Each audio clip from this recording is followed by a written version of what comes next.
So I had the joyous discovery this summer of realizing that I had become an Abraham-inspired psychotherapist. I'm doing clinical work. I hadn't been doing that for a while.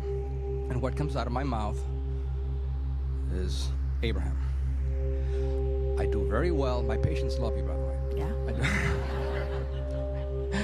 I do very well with what man has called depression. I do very well with what man has called anxiety, substance abuse, trauma.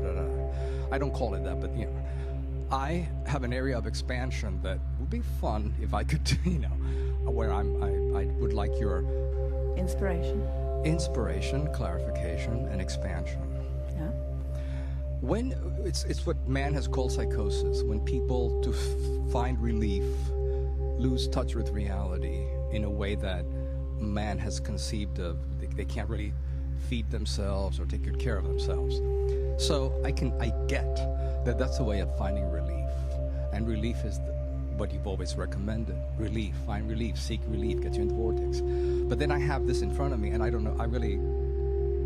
I'm good with the others. I'm not that good with this because I'm having so much fun being an Abraham shaped psychotherapist, and it has been fun, and I didn't know it would happen. It just happened. And this thing that man has chosen to call psychosis. Would you describe it as a withdrawal? Yeah. Would you describe it as a lack of interest? Would you describe it as a lack of focus?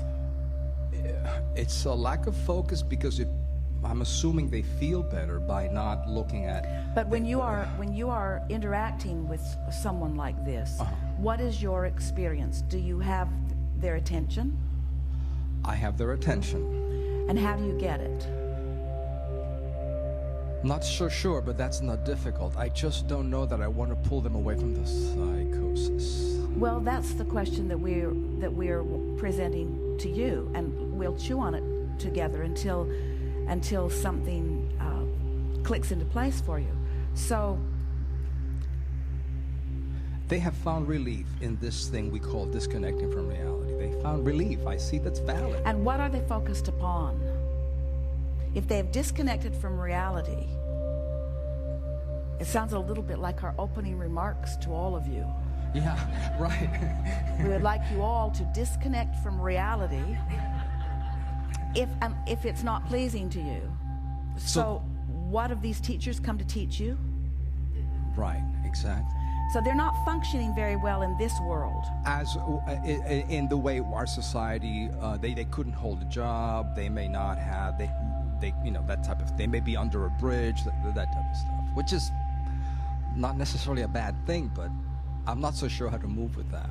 Because the thing that's most important is that, first of all, you can't evaluate for anyone else what their desire should be. So if they don't have a job, anyone here have a job you don't want? In other words, there are a lot of people that are happier under the bridge than at work.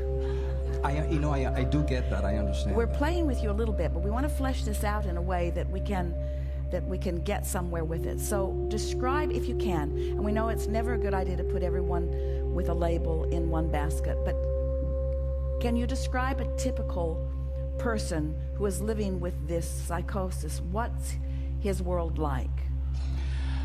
They respond to stimuli that isn't there, apparently. They talk to people that apparently are not there. Uh-oh.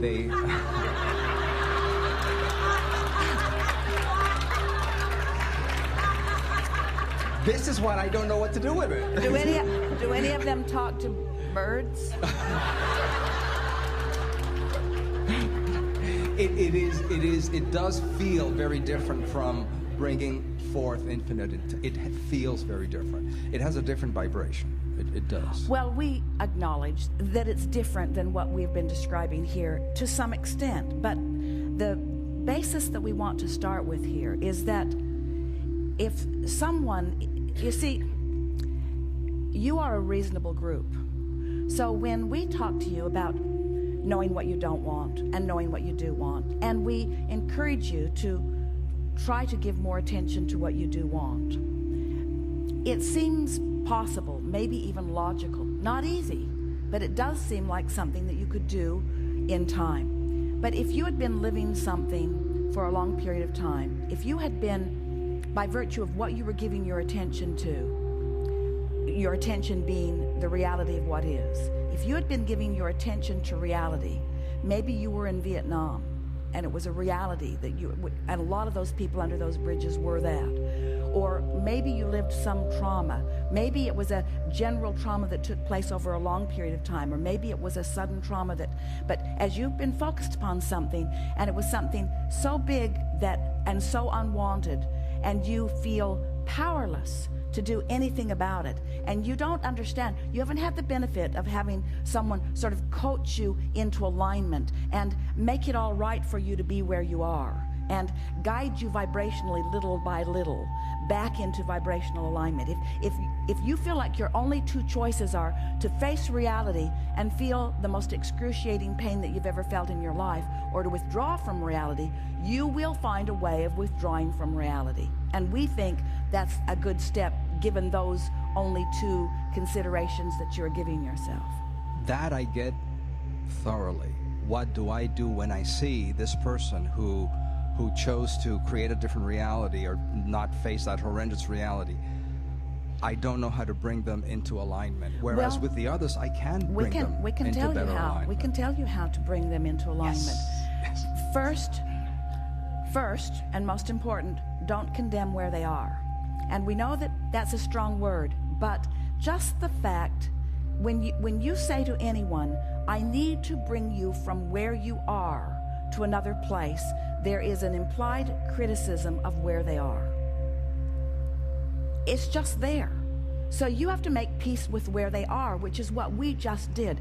You made the best choice in the world. And if I were standing in your physical shoes, I would be patting myself on the back for the choice that I made. And then we would go on to explain, because as you say, they're lucid and able to hear. We would explain that when if you sort of don't want something, then you sort of want something. And if you don't have what you sort of want, you sort of feel bad. It's just sort of the way it is. But if you really don't want something, if you've experienced something horrific, you really want something else. In other words, when you think about what some of them have experienced and the desire that was born within them and the vibrational separation between what they witnessed or what they were a part of and what they desire, it's a bridge that is so big.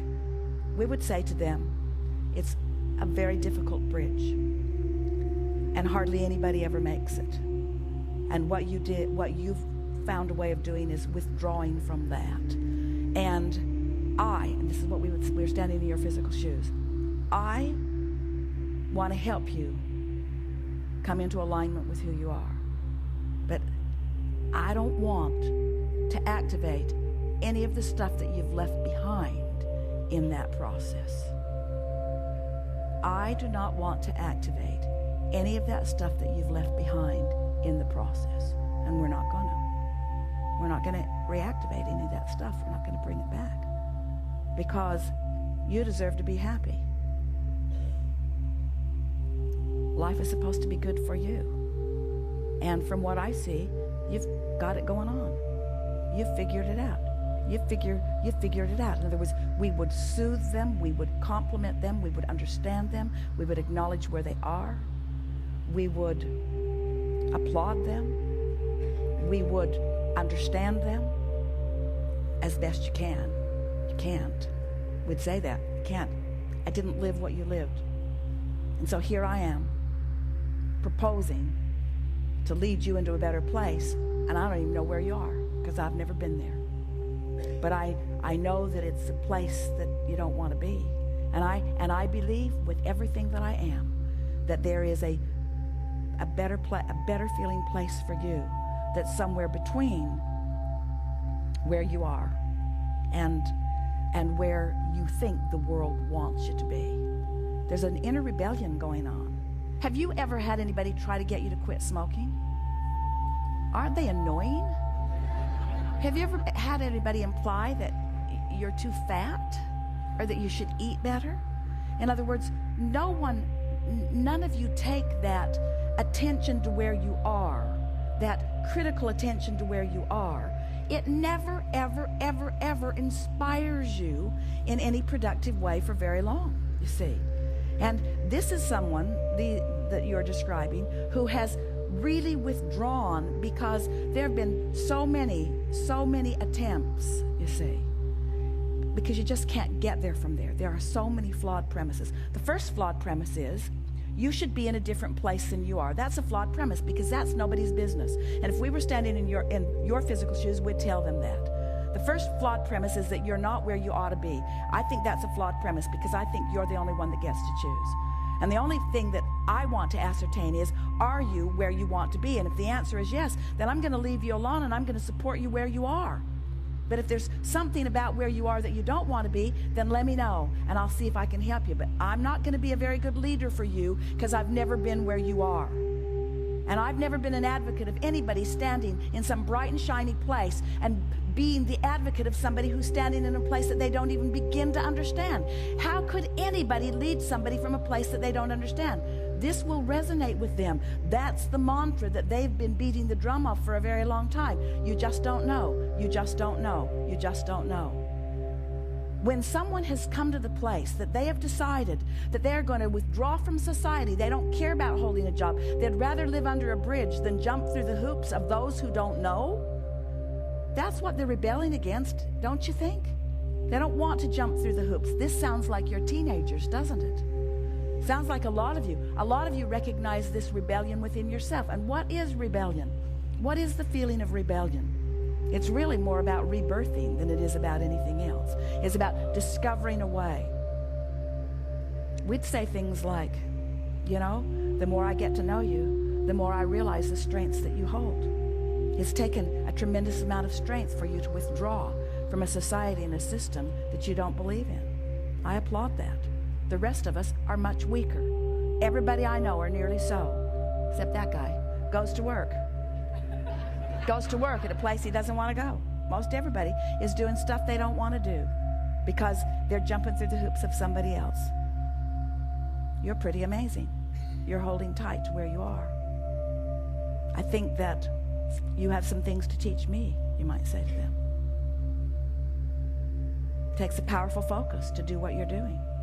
To withdraw from all of this reality. You could say, you know, I teach people every day to fantasize a reality and focus on it because I know that if they're able to do that, that their reality will conform to their focus.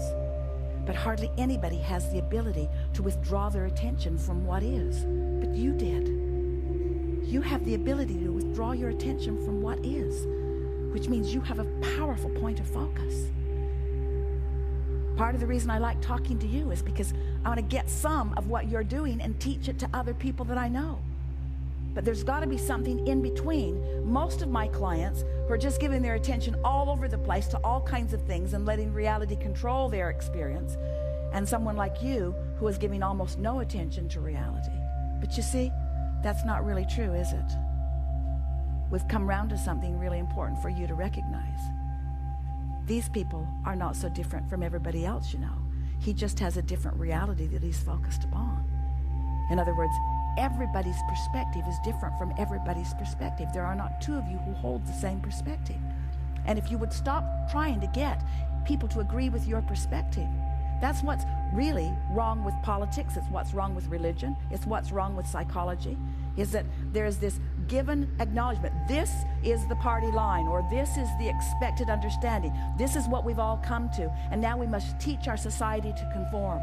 And in teaching society to conform, what's happening is you're losing your way because you're conforming to that and that and that and that instead of to that and that and that and that.